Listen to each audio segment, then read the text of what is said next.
Hello friends, எல்லாரும் எப்படி இருக்கீங்க? இன்றைக்கி நம்ம வீடியோவில் ஈவினிங் சுட சுட சாப்பிட்றதுக்கு ஒரு சிம்பிளான ஈஸியான ஒரு ஸ்நாக் ரெசிபி தான் நம்ம பார்க்க போகிறோம். நான் பார்த்தீங்கன்னா இப்போது 100 கிராம் அளவுக்கு மீல் மேக்கர் எடுத்து வச்சுருக்கேன். மீல் மேக்கர்லேயே பார்த்தீங்கன்னா சின்ன சின்னதாக இருக்கிற மாதிரி இருக்கும். அப்புறம் இந்த மாதிரி பெரிய சைஸ்லேயும் பார்த்தீங்கன்னா மீல் மேக்கர் இருக்கும். நான் இப்போது பெரிய சைஸ் மீல் மேக்கர் தான் எடுத்திருக்கேன். உங்களுக்கு எந்த சைஸ் கிடைக்குதோ அதை நீங்கள் எடுத்துக்கோங்க. 100 கிராம் அளவுக்கு மீல் மேக்கர் எடுத்து வச்சுருக்கேன். ஒரு பாத்திரத்தில் தண்ணியை நல்லா கொதிக்க வச்சு எடுத்துக்கிட்டு அந்த தண்ணியில் இந்த மீல் மேக்கரை சேர்த்துக்கலாம். இந்த சுடு தண்ணியிலேயே ஒரு 5லிருந்து 10 நிமிஷத்துக்கு அப்படியே நல்லா ஊறட்டும். இந்த மீல் மேக்கர் ஊறத்துக்குள்ளே பார்த்தீங்கன்னா நம்ம மற்ற பொருட்கள் எல்லாம் ரெடி பண்ணிக்கலாம். பாருங்கள் ஃப்ரெண்ட்ஸ், மீல் மேக்கரை 10 நிமிஷத்துக்கு சுடு தண்ணியில் நல்லா ஊற வச்சு எடுத்துட்டேன். இப்போ இந்த சுடு தண்ணியை கீழே ஊற்றிட்டு நார்மல் வாட்டர் பார்த்தீங்கன்னா ஃபுல்லாக பிடிச்சி வச்சுருக்கேன். கையில் எடுத்து நம்ம சூடு இல்லாமல் பிழையிறதுக்கு நார்மல் தண்ணி சேர்த்துக்கோங்க. கொஞ்சம் கூட தண்ணி இல்லாமல் நல்லா இந்த மாதிரி கைகளால் நல்லா பிழிஞ்சு எடுத்துட்டு ஒரு பிளேட்டில் வச்சுக்கோங்க.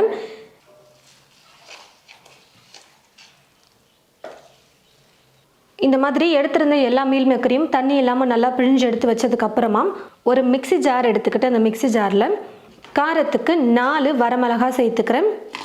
ஒரு 6லிருந்து 7 பல் பூண்டு சேர்த்துக்கோங்க. பூண்டை தோலோடு அப்படியே சேர்த்துக்கோங்க. 1/2 டீஸ்பூன் சோம்பு சேர்த்துக்கிறேன். மிக்சியில் முதல்ல இது எல்லாத்தையும் சேர்த்து கொஞ்சம் கொரகொரப்பாக அரைச்சி எடுத்துக்கலாம். இந்த மாதிரி கொஞ்சம் கொரகொரன்னு அரைச்சதுக்கப்புறமா மீல் மேக்கரை சேர்த்து நம்ம அரைச்சிக்கலாம். தண்ணி இல்லாமல் நல்லா நம்ம ட்ரையாக பண்ணி எடுத்துக்கணும். அப்போ தான் பார்த்தீங்கன்னா வடை தட்டி போடுறதுக்கு கரெக்டாக இருக்கும். நம்ம கார வடை, அதாவது கடலை பருப்பை வச்சு வடை செய்யறதுக்கு எப்படி அரைப்போமோ அந்த மாதிரி கொஞ்சம் கொரகொரப்பாக அரைச்சிக்கலாம். இந்த மாதிரி கொஞ்சம் லைட்டாக கொரகொரன்னு இருக்கிற மாதிரி அரைச்சிக்கோங்க. ரொம்பவும் கொரகொரப்பாக இருக்கக்கூடாது, அதே மாதிரி ரொம்ப நைஸாகவும் மாவு மாதிரி அரைக்கக்கூடாது. இதுதான் கரெக்டான பதம். இப்போது மீதி இருக்கிற மீல் மேக்கரையும் நான் மிக்சியில் போட்டு அரைச்சி எடுத்துக்கிறேன். எல்லா மீல் மேக்கரையுமே அரைச்சி எடுத்துக்கிட்டேன். இப்போ இது கூட பார்த்தீங்கன்னா 50 கிராம் அளவுக்கு கடலை மாவு நான் சேர்த்துக்கிறேன். ஒரு வெங்காயம் எடுத்து பொடியாக நறுக்கி வச்சுருக்கேன். பொடியாக நறுக்கிய கருவேப்பிலை கொஞ்சம், பொடியாக நறுக்கிய கொத்தமல்லி கொஞ்சம். இப்போ இது எல்லாத்தையுமே சேர்த்துக்கலாம். தேவையான அளவு உப்பு சேர்த்துக்கிறேன். மீல் மேக்கரோடு சேர்த்து எல்லாத்தையும் நல்லா கலந்து கொடுத்துக்கலாம்.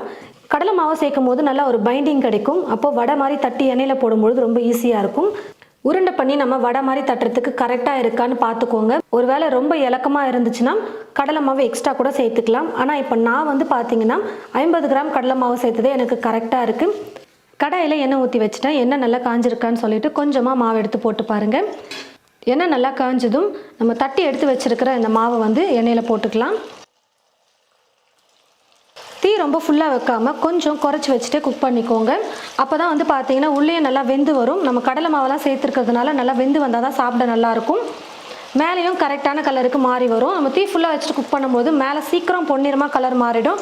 ஆனால் வடை பார்த்தீங்கன்னா வெந்திருக்காது. அப்பப்போ கரண்டியை வச்சு இந்த மாதிரி லைட்டாக நம்ம திருப்பி கொடுத்துக்கும் போது 2 பக்கமும் நல்லா வெந்து வந்துடும். பாருங்கள் ஃப்ரெண்ட்ஸ், மேலேயே நல்லா கலர் வந்துருச்சு. வடையும் பார்த்தீங்கன்னா நல்லா வெந்து வந்துருச்சு. இப்போ நான் இந்த மாதிரி ஒரு வடிகரண்டி யூஸ் பண்ணி எடுத்துக்கிறேன். அப்போ இருக்கிற எக்ஸ்ட்ரா எண்ணெயும் நல்லா வடிஞ்சு வந்துடும். இதே போல் மீதி இருக்கிற மாவை நம்ம எண்ணெயில் போட்டு வடை செஞ்சு எடுத்துக்கலாம். பாருங்கள் ஃப்ரெண்ட்ஸ், நல்லா மொறுன்னு சூப்பராக மீல் மேக்கரை வச்சு நம்ம ஒரு ஸ்நாக் ரெடி பண்ணிட்டோம்.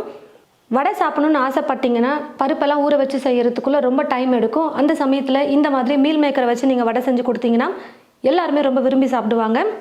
டேஸ்ட் பார்த்தீங்கன்னா ரொம்ப சூப்பராக இருக்கும். கண்டிப்பாக நீங்கள் உங்களோட வீட்டில் இது போல் மீல் மேக்கரை வச்சு வடை செஞ்சு பாருங்கள். செஞ்சு பார்த்துட்டு எப்படி இருக்குன்னு சொல்லிட்டு மறக்காமல் கமெண்ட் பாக்ஸில் கமெண்ட் பண்ணுங்கள். இந்த வீடியோவை மற்றவங்களுக்கும் ஷேர் பண்ணுங்கள். தேங்க்யூ.